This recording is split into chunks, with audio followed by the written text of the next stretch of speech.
Just when you thought reality TV couldn't push the envelope any further, get a load of this new show called Kid Nation. What if you took 40 kids and put them in the middle of nowhere? 40 young pioneers set out to build a world of their own in an old ghost town called Bonanza City. There's nothing in the world of reality TV quite like Kid Nation, the show that put 40 children aged 8 to 15 in charge of creating their own society, frontier style, no parents in sight. I jumped at the chance. I thought the opportunity was for kind of a leadership experience. Oh my gosh, I could be on TV. Like, this could be amazing. It's part summer camp, it's part social experiment, part reality show. It was very much like, what if there was a real life version of Lord of the Flies? Back off, man. I'm sick of your shit and so's my game.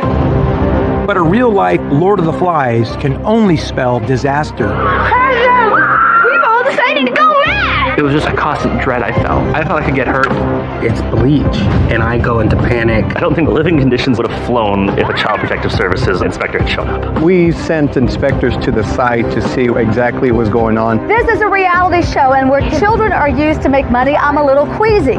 Yay! The show ended in a firestorm of controversy, leaving scars that its young cast carried into adulthood. You'll see articles, and they'll be calling a 10-year-old girl a bitch. People online were saying you should go kill yourself. I don't think it's anything but abuse. I think the producers truly crossed the line with these kids. Did they enable? Yes, absolutely. I think I'm gonna die out here because there's nothing.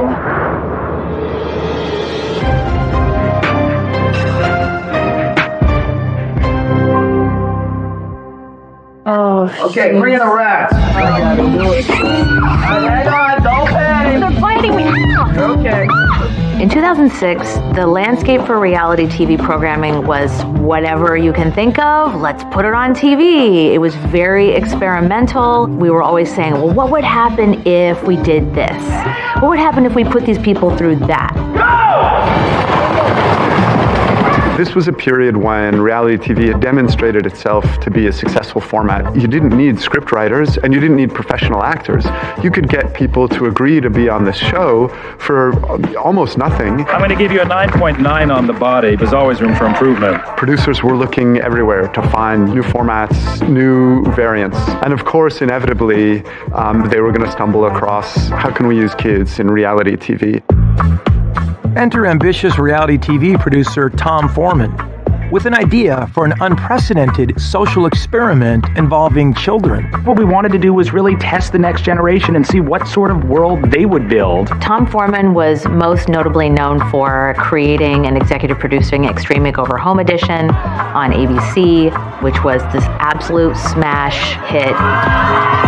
I got a call from Tom Foreman's office and they told me the premise and I said, oh yes, sign me up for this. I just love working with kids. I care very much about them having a good experience.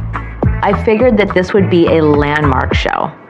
40 kids are moving into a deserted New Mexico town. Their mission, to form a new society and create a better world than those who lived here previously. Are you ready? It's the first ever Kid Nation. For a show to take 40 kids and put them in a very isolated, abandoned ghost town outside of Santa Fe, New Mexico, without parents was really kind of pushing the boundaries. It was very much like, what if there was a real life version of Lord of the Flies? But not really that bad, but kind of.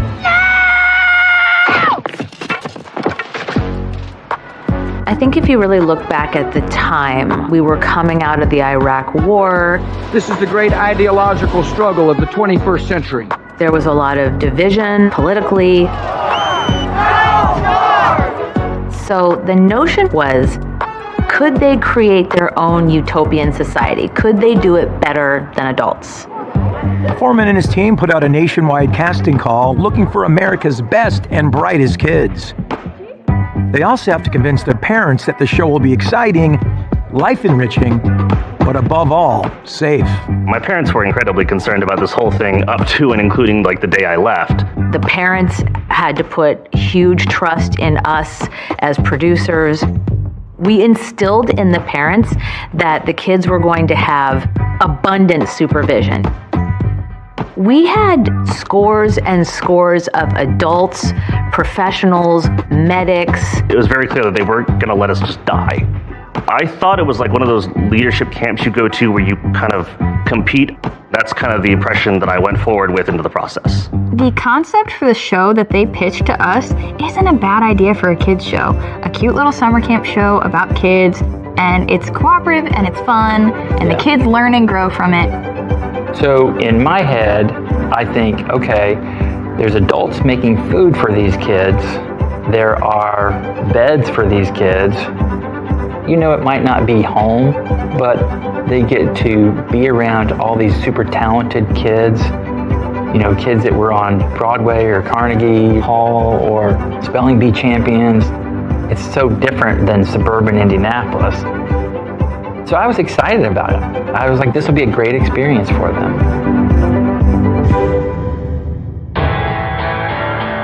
And so with their parents convinced, in April 2007, the cast of 40 children arrive in the New Mexico desert for what they hope will be a life-changing adventure. This is Bonanza City, New Mexico, or what's left of it anyway.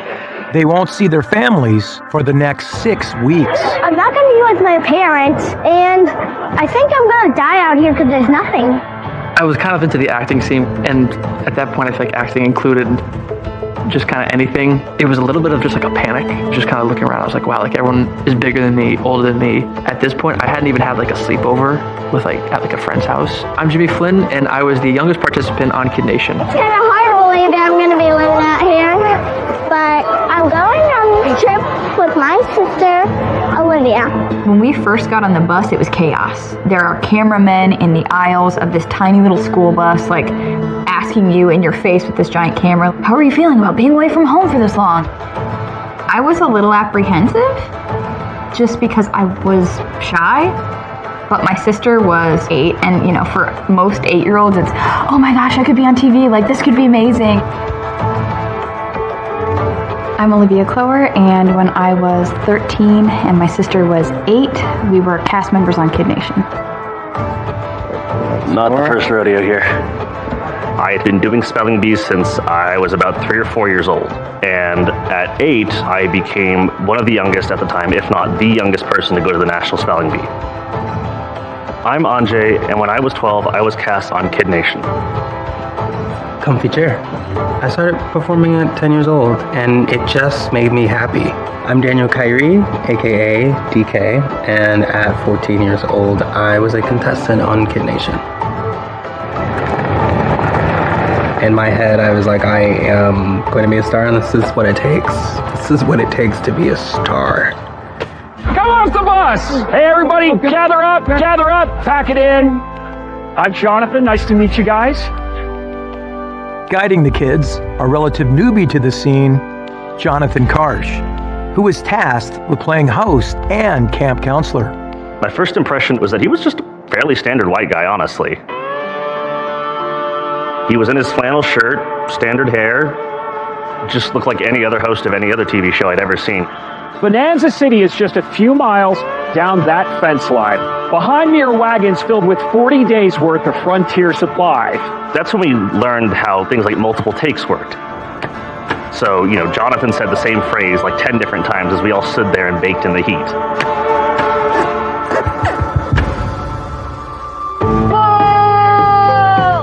Their first job is to haul 40 days worth of food and supplies to the ranch. The walk to Bonanza City was definitely chaotic.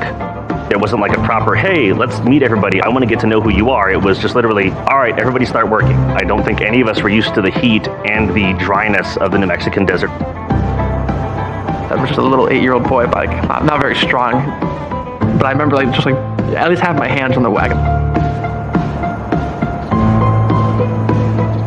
I just remember like pushing for longer than I would have expected for us to have to push these things. What happened, man? All I know is the first time I experienced something like that, and it just really sucked. I think I pulled a muscle in my leg or something. I don't remember how far it was, but I think it was like miles. I think seeing Bonanza City for the first time was maybe the first bit of like not is this real, but like this is real. We're here!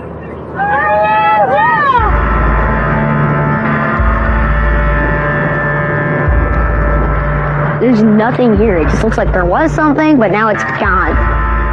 Because everything looks just sad. Hey, Mallory, come here. We started opening up these doors, and it's just random things on a wooden floor. I'm like, okay, where's the beds? And they're like, oh, like you have like these thin mattresses that are like stained and covered in dust that you can sleep on. A couple of us started talking, and we were like, did you think this was gonna be like terrible? The consensus was no. Oh my god. This is gonna be hard. Was it what I was expecting? No.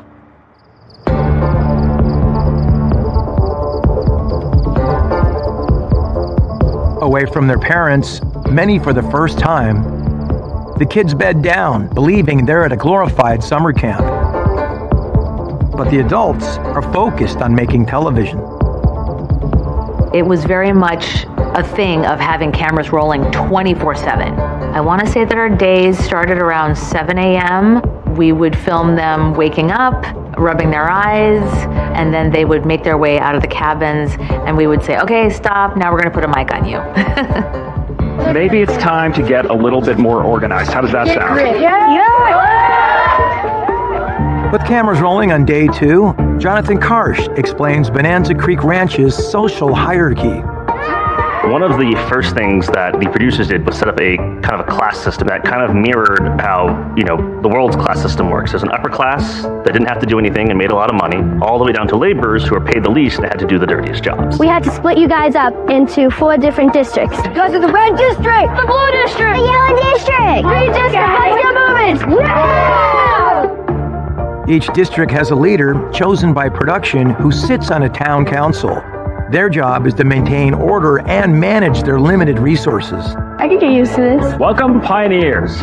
Every few days, we'll gather here to discuss some very important issues. The kids are free to leave Bonanza if they want to, but if they do, they'll miss out on the chance to win more money than they've ever seen in their young lives. Take a look at this, you guys. Oh, yeah. Every 3 days, one kid gets a Gold Star trophy worth $20,000. Oh my god. Despite the Gold Star incentive, 40 kids governing themselves is a recipe for trouble. The kids were just running amok. Some kids were just playing in the dirt. Some kids were playing with animals. Our leaders could be doing better and keep it a little more organized. Everybody be quiet again! No! You need to take control. You need to let people. We are! Mike! Sure enough, Mike, stop! the older, bigger kids start to dominate. As a producer, our job was to observe. Get down! Whoa! Stop! Wait, Mike!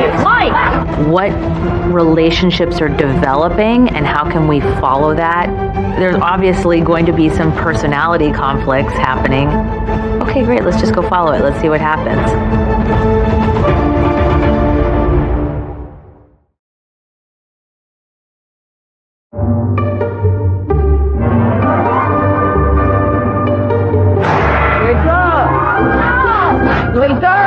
It's still only week 1, but the drama has already begun as the oldest and strongest cast members are throwing their weight around. I really hate to use the phrase boys will be boys, but that's how it would have been categorized in 2007. Now it would be seen as toxic behavior. That hurt! We got nerves! I'm like going rolling my leg. That's what I'm telling everyone. Ow! I'm a little bitch. Ow! And eventually, when they started picking on the younger kids, we tried to rein them in and say, hey, you can't do that. You're acting like the village idiot. I'm the village idiot. You're the village idiot. Starting. Okay? Rather than stepping in, the production crew hang back and keep the cameras rolling. After big arguments, you see the cameraman with a big-ass smile on his face. That's that positive reinforcement. I won't say who exactly did this, but the most unsafe I ever felt, we were playing out in the street, and I remember I got lassoed by the neck. and was like choked and like dragged like for not a short amount of time. And one of the other kids came over and like got me undone and, you know, made sure, and it was like, oh my God, are you okay? And that's where I also was starting to realize, I was like, okay, like there's some like mean people here too. Everything's just kind of piling up at this point. Jimmy! You're going through these really real emotions with someone shoving a camera in your face. The scene I don't love to always bring up is when I'm crying behind the barn and I'm just like, can I cry in peace for like 5 minutes? I'm only 8, I'm in the 3rd grader, and I think I'm too young to be doing this. And then I remember like another crew came over and there was like 2 of them, and I was like, oh my God, like, I'm sure the producers and the cameramen are loving it. Now, I know this has been an emotional few days. Does anybody want to go home? Jimmy, why do you want to go home? I think I'm really too young for this. I think as a kid, you hear adults, with a bunch of other kids, you're like, oh, it's going to be great. But then like the reality kicks in when you're actually in that situation. Bye, Jimmy. Bye. Bye, Jimmy. I thought it would be like a big fun adventure and I would laugh the whole time, but I miss my family a lot. I think some of the producers were cool with a normal reality show that has the drama and the crying and the fighting, and they didn't really think about the fact that we were kids. No one wanted Jimmy to go home. I think it's really dependent on the child. I don't think 8 years old is too young to be there. Kids 8 years old go to sleepaway camp. Pasta's taking forever to boil. With Jimmy gone, the show must go on. And the cast, many of whom don't make their own lunches at home, are now having to cook for themselves. And all they have are dried beans and canned goods. I hate these canned peaches, canned apples. Getting enough calories in these kids every single day was definitely a consideration. We wanted to make sure that the kids were always being fed at least one wholesome, nourishing meal a day, and that was lunchtime. But breakfast was going to be on them, and dinner was going to be on them. We were cooking for 40 people. We're not cooking for a family of 4. So we had to do 40 people's worth of prep, 40 people's of opening cans, 40 people's worth of boiling water and making pasta. No one can cook well. Let's just be real. So that sucked. I remember that really sucking. Half the time we can't make enough food fast enough to feed everybody. There wasn't usually enough for all of us. And so some kids ate breakfast and some kids didn't, and some kids ate dinner and some kids didn't. I don't see any food. When we say 1 pancake apiece, you need to take 1 pancake apiece. Some people didn't get pancakes. I didn't get any pancakes. So when the kids finally did get, hungry to the point where they wanted to actually kill the chicken, we were excited about that idea. We are in need of fresh meat, and we're thinking about killing a chicken. Killing a chicken? Bonanza Creek Ranch is stocked with a variety of farm animals, but the cast weren't expecting to have to eat them. Now, I do think the producers started that chicken conversation, to be real with you. You should say kill the chickens or whatever. Where I'd be like, yeah, those chickens gotta go down. We need protein. Where I probably would have been like, nah, like, I kind of want to hang out with the chickens. Hold it straight. Hold it like this. Look. You're going to stretch its neck out.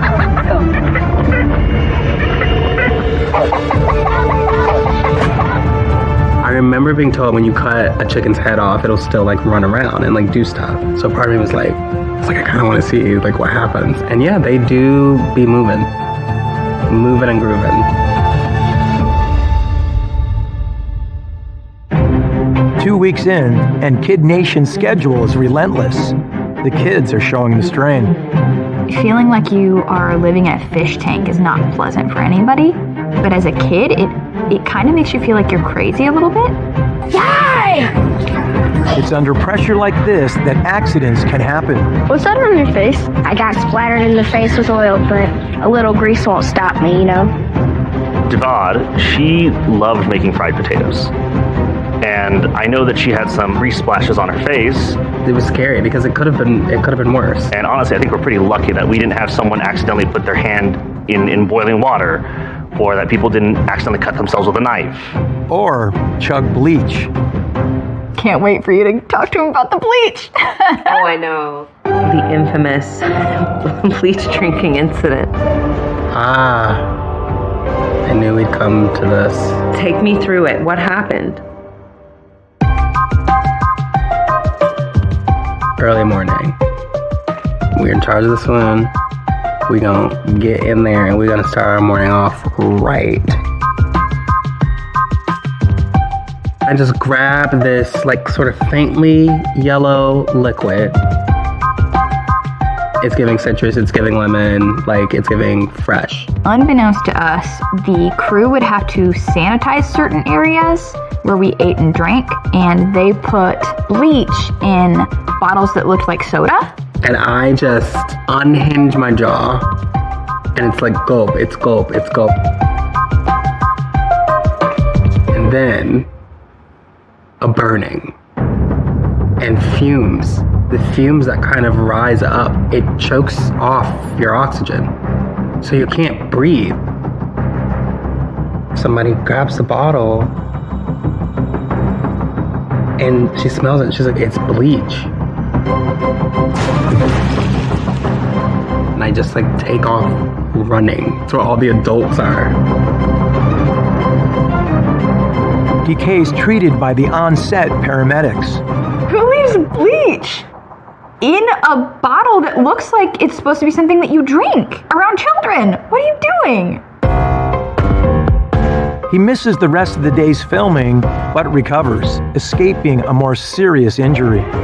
My recollection was there was a tiny, tiny amount of bleach mixed with water in one of the bottles, and somehow I just heard, oh, DK drank bleach or whatever. I do think the adults were also in shock that this could have happened. But there's definitely a lot of precautions that anybody could have taken to make sure it never occurred in the first place. The kids battle on, Colton, back up, man. dodging everything from roaming cattle Colton, back up. to desert storms, all in pursuit of the show's dangling carrot, a chance to win the money-laden Gold Star. At times, living in Bonanza is incredibly hard to miss Mom and Dad. Mallory has a birthday coming up. She'll be turning 9, and I'm a little worried that she might get really, really homesick on her own birthday. How weird is it to spend your birthday away from your parents and your school friends and everything that you love, really? Mallory works super hard for an 8-year-old, for anybody in the stores. And I'm not just saying that because she's my sister. For the most part, she was a happy kid who wanted to make this little society work, and she'd do her little jobs in the stores and everything, and she liked that part. So I definitely talked with the council about potentially giving her the Gold Star. I honestly thought it was a long shot at the time. She keeps a smile on her face even when she doesn't get the job that she wants. And that would be on her birthday, wouldn't it? Yeah. The Gold Star winner is Mallory. It was a really sweet moment. We had been having really hard days for a couple days there, and really considered leaving. I just want to say thanks, and you don't know how surprised I am. She was 9. She didn't have any concept of what $20,000 was. She was more excited to talk to her parents. You know what I'm holding in my hand right now? A 2-pound solid gold star worth $20,000. She won a $20,000 solid gold star at the town hall meeting. Wow. Our family, we're very close. Not seeing them for that long was really tough. That's been a little weird. I'm gone.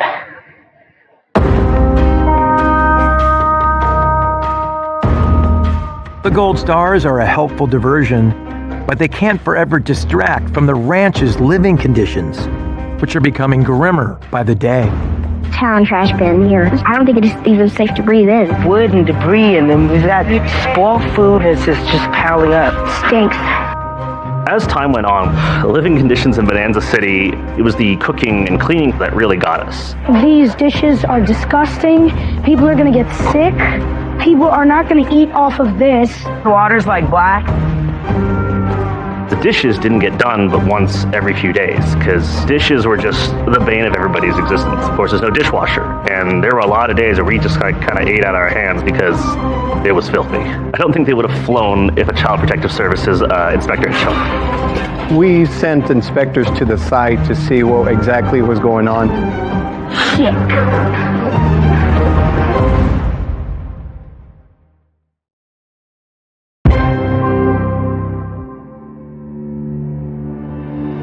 The word is out about conditions at Bonanza Creek Ranch, and someone has called in the cavalry. We sent inspectors to the site to see what exactly was going on.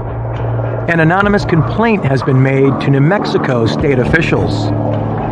There were two New Mexico departments that were trying to get information, one being the Labor Department, and the other, there's a department that oversees group homes for children and housing conditions for children, that oversees camps for kids. A spokesman for New Mexico's Department of Labor says when his office got word, an inspector tried to visit the set 3 times. But the network, he says, maintained it wasn't a television production. Unfortunately, our compliance officers were not able to visit the set or visit with the children to verify any of this information. It was considered a summer camp by CBS that limited our authority on and jurisdiction on some of the events that were taking place. Different states have different rules, and the agencies are often saying you don't need a permit to do this. And some states say you do need a permit. But basically, it's a Wild West. We're not sure if the appropriate measures were taken by the production company to assure the safety of the children. I mean, it's a closed set, right? So it's closed to the public. But if anyone from the state of New Mexico were to try to come on set, I can't see how on earth we would ever turn them away. The investigation was dropped, so nothing ended up happening. At the time, we had no idea there was any sort of thing happening. We had no clue about whatever was going on with that. The kids are oblivious to the drama playing out at the front gate. They're too preoccupied with growing tensions on the town council. Town's going to make a decision that you don't like, Sarah, and then you're going to be the stand where you sit up. Joy's unhappy with the job that the council is doing. Re-election! Re-election! Taylor, you're doing a bad job. Deal with it. We were all so young. And it's really scary, actually. You know, people were being mean, and I think at that point I'd had enough kind of altercations with people where I was like, Do it! Chill! maybe I don't need to be here. Does anyone want to go home?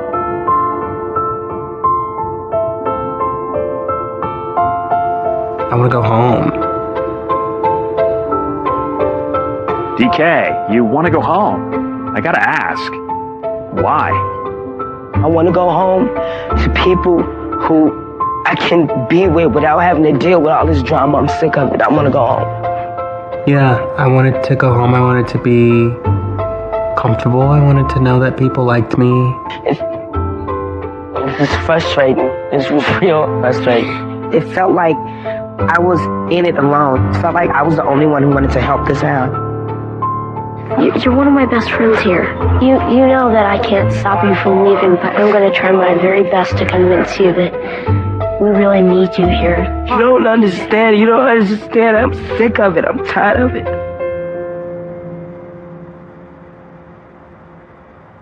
Also, it wasn't like that hard to convince me to stay, though. We need you here. Just give Bonanza a chance. Just one more chance. I was like, yeah, I'm out of here. And it took like one person to be like, hey, don't leave. And I was like, okay. Maybe, honestly, maybe that's all I needed. Maybe I just needed to know that somebody wanted me there. I love you, DK! Some of you people are some of the most beautiful people I've ever met in my entire life. And I'm willing to stay for you. Well, it's a good thing you didn't leave. DK. I won the gold star. I forgot to bring it. This is a different DK.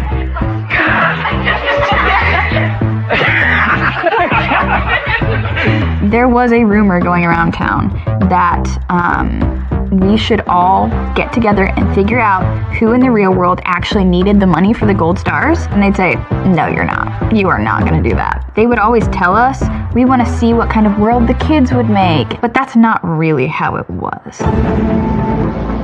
It's the last week of production, and the Kid Nation crew are determined to squeeze every last ounce of drama from their cast. We woke up and we saw them pouring gas on the job board. They lit it on fire. They're like, you know what? Whatever. Everything's gone. Do what you want to do.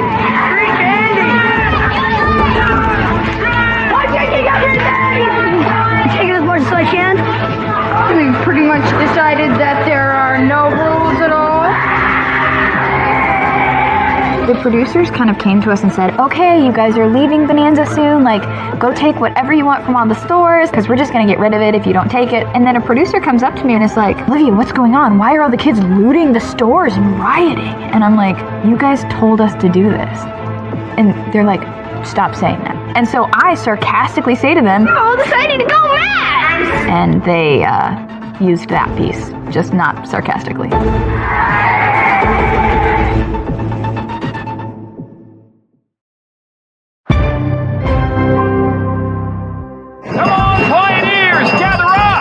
The candy-fueled mayhem is over, and it's Kid Nation's 40th and final day of filming. Guys, are you ready for the first annual Bonanza City Bonanza? Yeah! Production has one last surprise in store.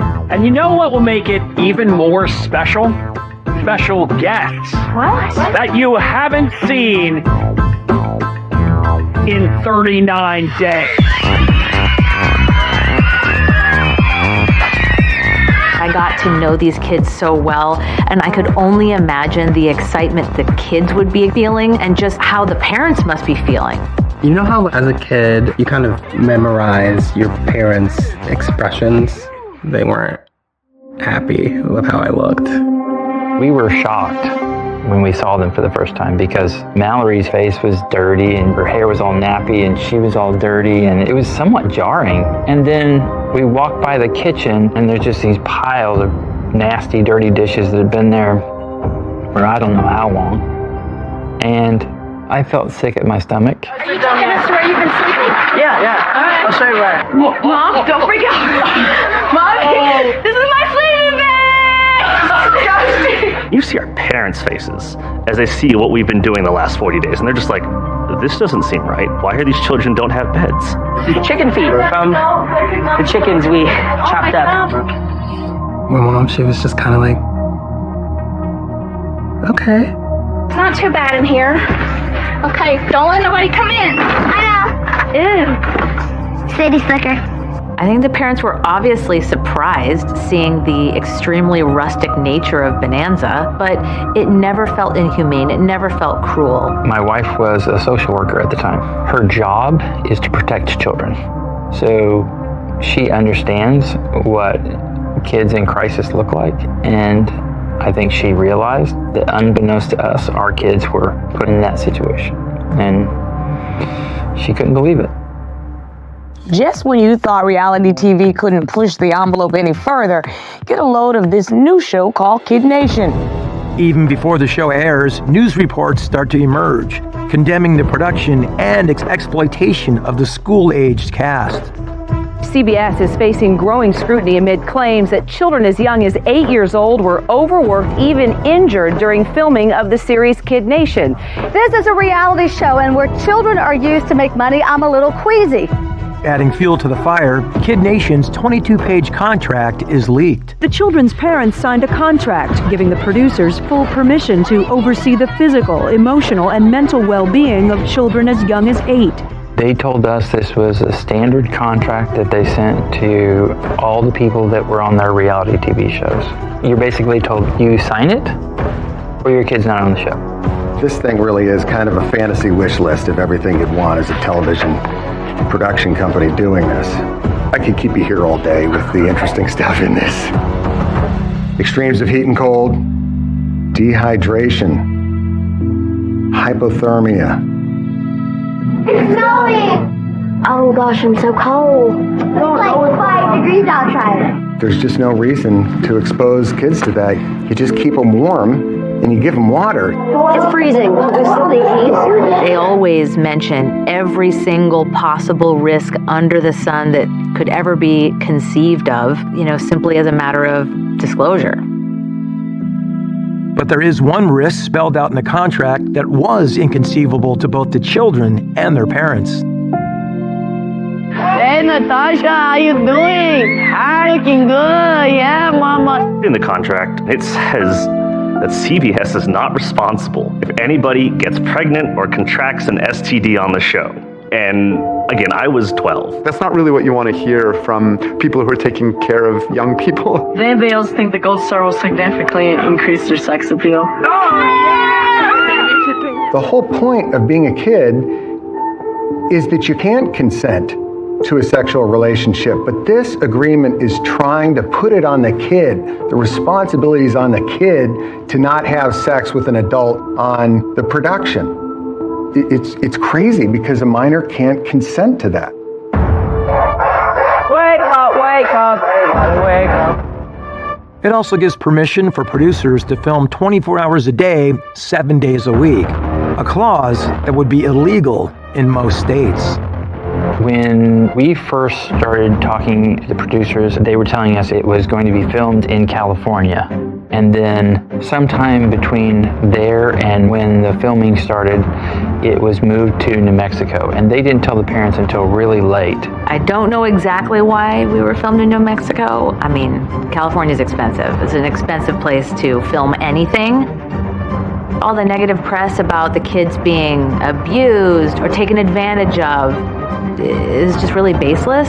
It's perfectly clear why CBS chose New Mexico, because regulations in that state are more lax when it comes to the use or employment of children. It would certainly be much riskier to do this in California. California has all kinds of law and has long had a lot of law to protect child performers. Going to New Mexico, having a non-union production, that helps the production company in a big way to achieve what they're trying to achieve here. And as a parent, I would not have allowed my kid to go on Kid Nation.